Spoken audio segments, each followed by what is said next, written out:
Hey, what's going on in there? Susie's concentrating. I don't hear anything. Of course not, silly. She's thinking important literary thoughts. You mean she's still working on that article for New Feature magazine? Mm-hmm. Isn't it wonderful, our Susie being picked out of 6 secretaries to write an article on how to handle the boss? That's pretty soft. $500 for 100 words. That's $5 a word. A genius in our midst. Yeah, well, even geniuses have to eat.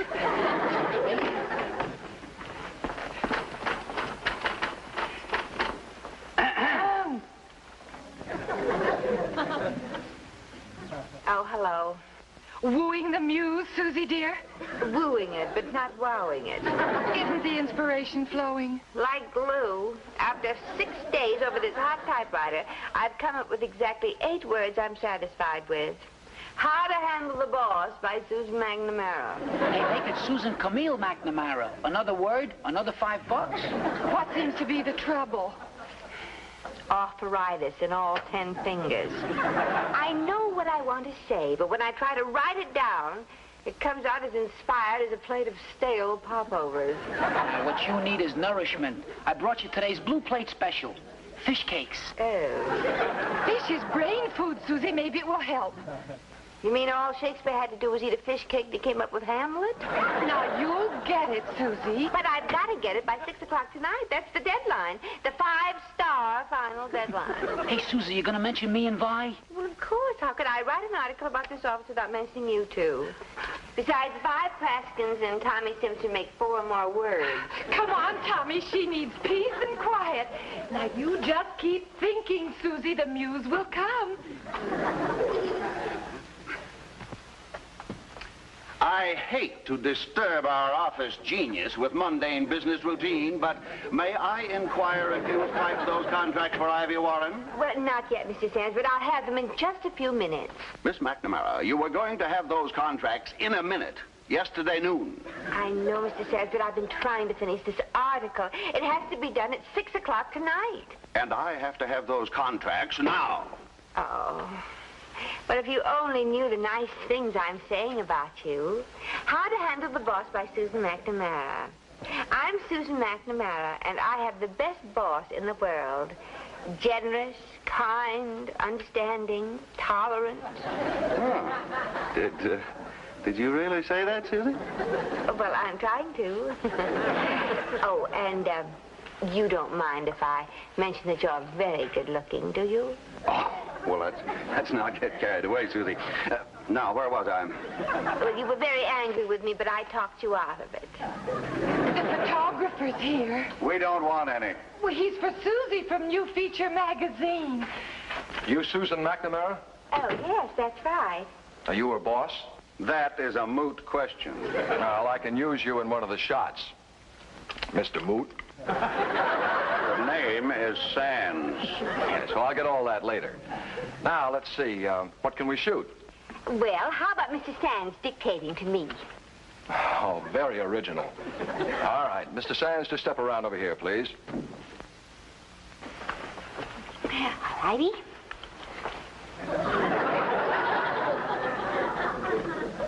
In back of her. Oh. People give me the creeps. Look, how long is this going to take? Well, I once spent 3 weeks shooting a factory in Pittsburgh. Okay, hold it. You can go now. Thank you very much. Now let's get one of you slaving over the typewriter. All right. Well, if you come around here, I think you get a better shot all of right. this side. Now, let me see. I better straighten up the desk a little bit so it's a little better. Hi, Vi. Hello, Tony. Tell me, are you still going around with that big wheel? Well, I don't know what big wheel you mean. Ferris wheel, of course. Oh, Tony, you and your corny jokes. How is the woman I love? Well, if you mean Susie, she's busy with her writing. Writing? An article she's been asked to do for New Feature magazine. Oh. Competition, eh? No wonder an ace reporter, a professional writer like myself can't even get a job. Tony Kirkland, can't you read that sign? I won't let you through this door. not disturb. Mm-hmm. All right, then I'll fly through the window. Poor man's Peter Pan.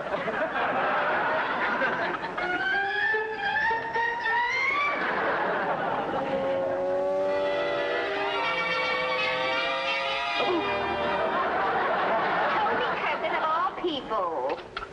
Oh, now you didn't take that shot. That's what I'm here for, lady. Is that man bothering you? No, but you are.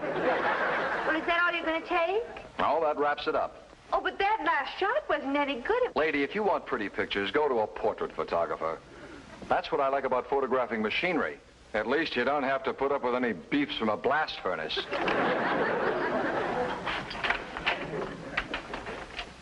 Can't you just see him doing a tender series on the private life of a steam turbine? Tony, I need you today like a hole in the head. I already have one where my brain ought to be. Now, Susie, you can't do this to me.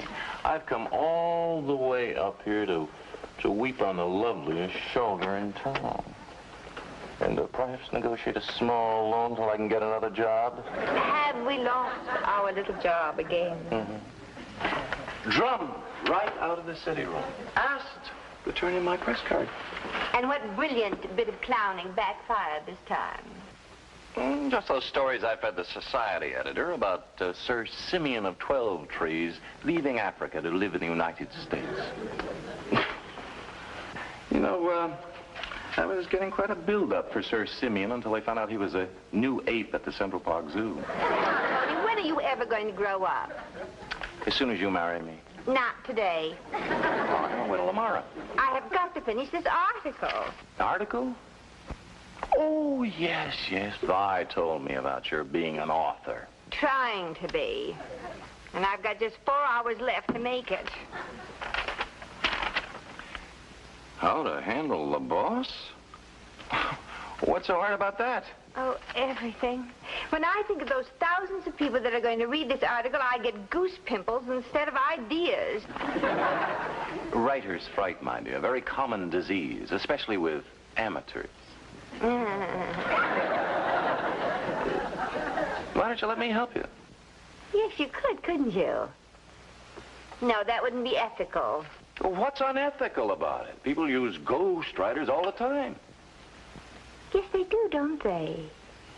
And if I gave you part of what I was making, we could make it sort of a collaboration, couldn't we? That's right.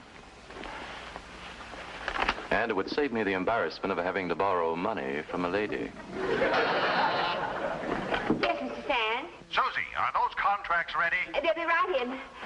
Tony, it's a deal. Fine. Now, I'll start right away with the adjectives, the adverbs, might even throw in a couple of metaphors. Well, now, don't make it too fancy, because you know I wouldn't write it.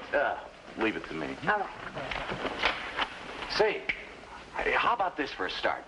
The private life of a private secretary. The secrets of Susie. That's pretty good. And don't forget to mention Vi Praskins. You know Vi. And Tommy Simpson. Also write something very flattering about Mr. Sands. He's a wonderful boss.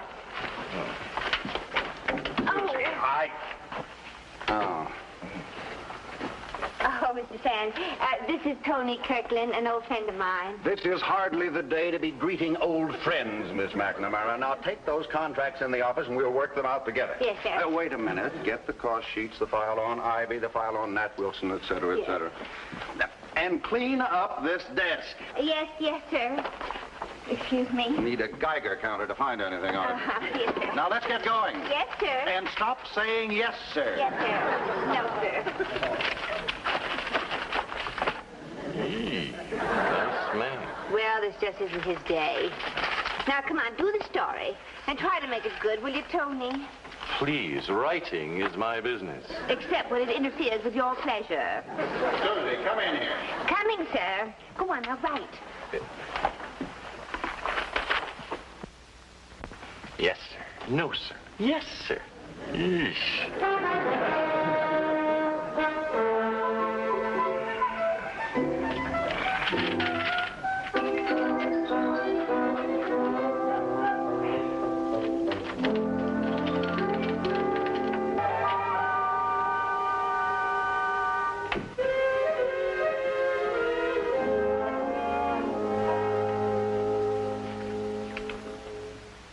about to tell all reveal the private life of a private secretary, secrets of Susan. Bertha, the sewing machine girl, had it easy compared to Susie, the slave. I work in a jute mill, laughingly called International Artist. The overseer, named Peter Sands, is a direct descendant of Simon Legree. Well, that's terrible.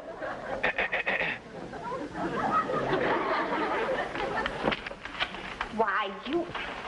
Tony, what are you doing? Why, how can you do this? What's the matter? What's the matter? Well, look what you've written here. Violet Praskins, beat, bothered, and befuddled. Tommy Simpson, a real gone goon. Oh, come on now, Susie. I was just trying to get a rise out of it. Get a rise out of me? Well, you certainly did. You and your practical jokes. Well, that's what I would give them. But as long as I'm standing in for you here. Read this.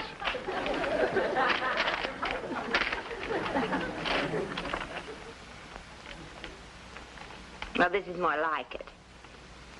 You know, Tony, if you spend as much time on the job as you do planning practical jokes, you might amount to something. It wouldn't be any fun. No, you haven't even finished this. It, gets better as you go along. Oh, I haven't got time for your jokes. I've got to finish all that work over there, and I've got to get this down to the new feature magazine office. Well, I'll take it down for you. It's on my way. Oh, would you? I'll be finished in just a minute. Oh, this is good, Tony. This is very good. Now, remember, the deadline is 6 o'clock. Mm-hmm. How about a dateline after the deadline? Well, tomorrow, honey. That's the history of my life. Everything's tomorrow. Well, mañana ain't bad. Hello, Vine. Oh, Mr. Sands, do you know where Susie is? She's at Ivy Warren. Oh, well, this just came from New Feature Magazine. The boy said it's galley proofs, and if Susie has any changes to make, she has to get it in before 12. She'll be back soon. I'm just dying to know what she said about me. Of course, we mustn't open it. Oh, no, Vine, that wouldn't be right. Aren't you curious to know what she said about you? Well, maybe Susie would like me to look over her copy. I'm sure she would. Just for corrections, of course. Yes.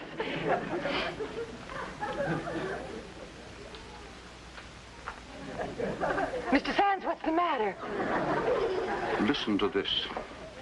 I work in a jute mill laughingly called International Artist. The overseer's name is Peter Sands, a direct descendant of Simon Legree. Mr. Sands. That's only the beginning. Wait till you hear what she says about you. Violet Praskins, beat, bothered, and befuddled. Oh! Tommy Simpson, a real gone goon. Did Susie really write that? It's right here, right under her name. When Miss MacNamara returns, tell her I want to see her immediately. I most certainly will. Oh!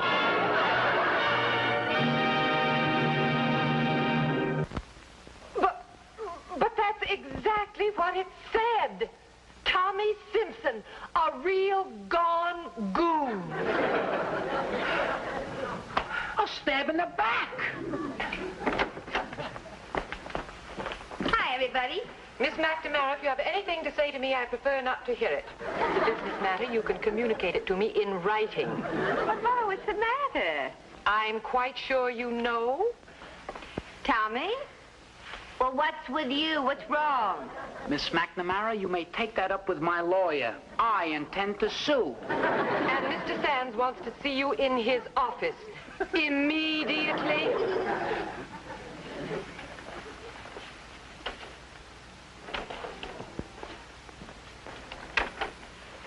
Did you want to see me?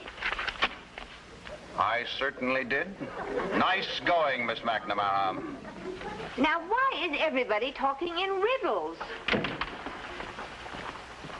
We have had a preview of your little masterpiece. I'm surprised you even came back to the jute mill and Simon Legree. Simon Legree, let me see those. Oh, no. Oh, yes. And why you had to pick on poor Vi, who loves you like a sister. I think the end is particularly charming. And while I use kid gloves in handling my boss, what he really deserves is boxing gloves. Oh, but this is a terrible mistake. That is the understatement of the year. But it's Tony Kirkland. He wrote this. Oh, how could he do this to me? To you? What about me? What are my friends going to say when they read what my trusted secretary, my girl Friday, my good right hand allegedly thinks about me? Oh, Mr. Sands, they can't print this. I'll stop it immediately. You'd better if your job means anything to you. Yes, sir.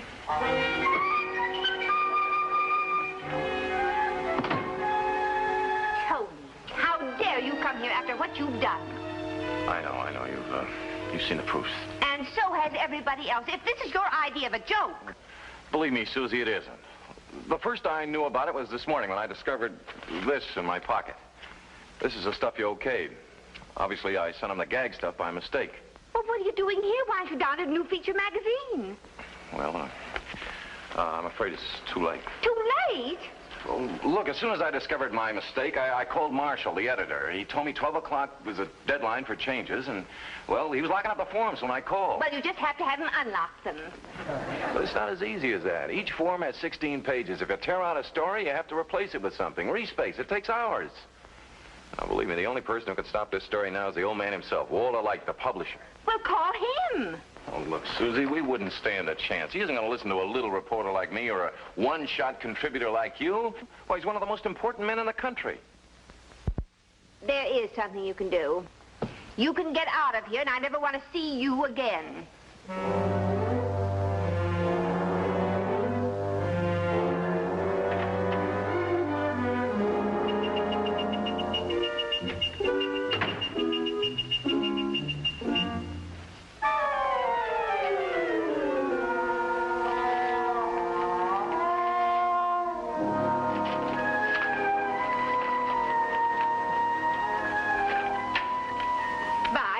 See Mr. Light, the publisher of New Feature magazine. Miss MacNamara, your comings and goings are of the slightest interest to me. Oh, Vi, I haven't time to explain. Just trust me. Will you trust me? And I told everybody I know to buy a copy of New Feature magazine.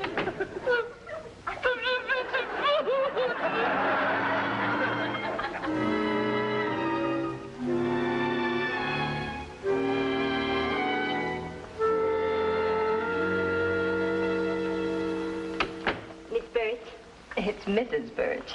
Oh, Mrs. Birch. Well, I'm Susan MacNamara, international artist, and it's very important that I see Mr. Light immediately. If you'll see my secretary. Well, there isn't time for that. Well, then, if you'll tell me just what you want to see Mr. Light about. But there isn't time for that either. You see, I'm a secretary, too, so I know that routine. Well, then, if you're a secretary yourself, you must realize I just can't let everybody see Mr. Light. He's an extremely busy man. Oh, yes, I understand. But you see, this is extremely urgent. Mrs. Birch, did you ever belong to the Secretary's Club? Why, yes. But that was a long time ago. Well...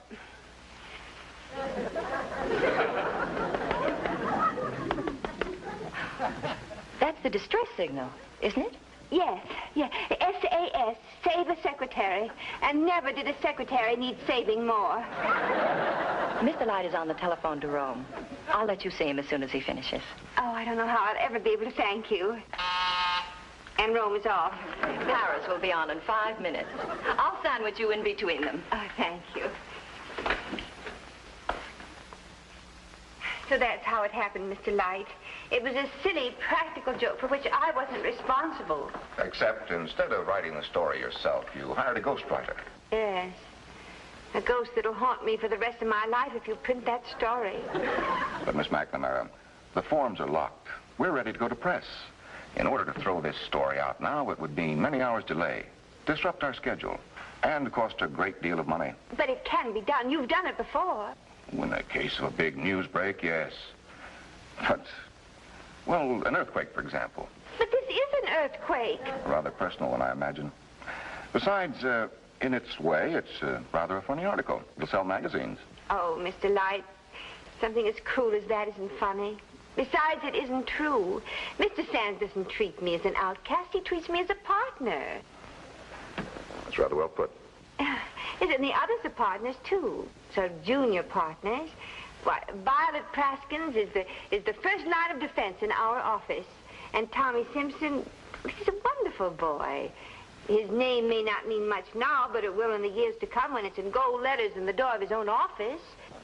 His own office? Go on, Miss MacNamara. So when it comes to handling a man like Peter Sands, I don't use deception or subterfuge. A little honest flattery, perhaps, such as telling him he has the legs for it when I want him to wear Bermuda shorts to the office. But mainly it's a question of knowing him as only you can know a man with whom you've been closely and happily associated for the best 10 years of your life. Now, if you had only written what you've just told me... You mean it's as simple as that? Well, perhaps we can use part of it as a correction for next week's issue. Oh, but next week is too late, Mr. Light. If you print that story this week, Mr. Sands will be the laughingstock of this town, and I'll be out of a job. Couldn't you do it this week? I'm sorry, Miss MacNamara, but you're asking the impossible. But you're the man who can do the impossible. Well, I suppose it's difficult for you to understand the problems of a mere secretary. Paris is on the phone, Mr. Light. I'm sorry, Miss MacNamara. Thank you. Dubois? Now, what about that cabinet crisis?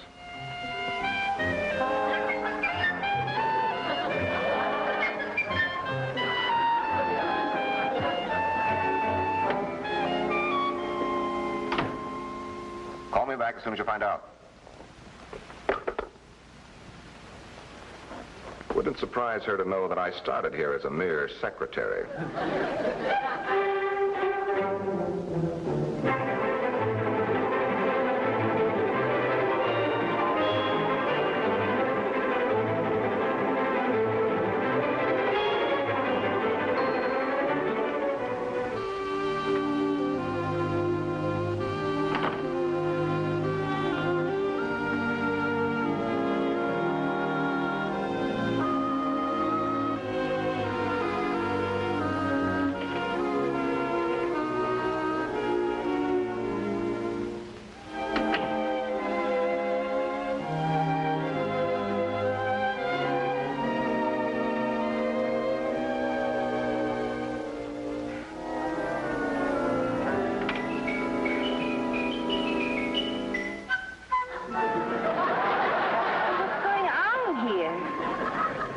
Be seated, my lady.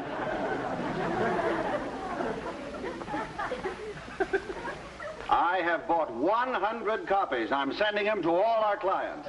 Well, what do they print? You haven't seen it? Read it, partner. Boy, I could just see my name on that office door. But it's just what I told Mr. Light in his office. Oh, there's even that thing about the Bermuda shorts. Oh, I'm embarrassed. Why should you be embarrassed? If I am not...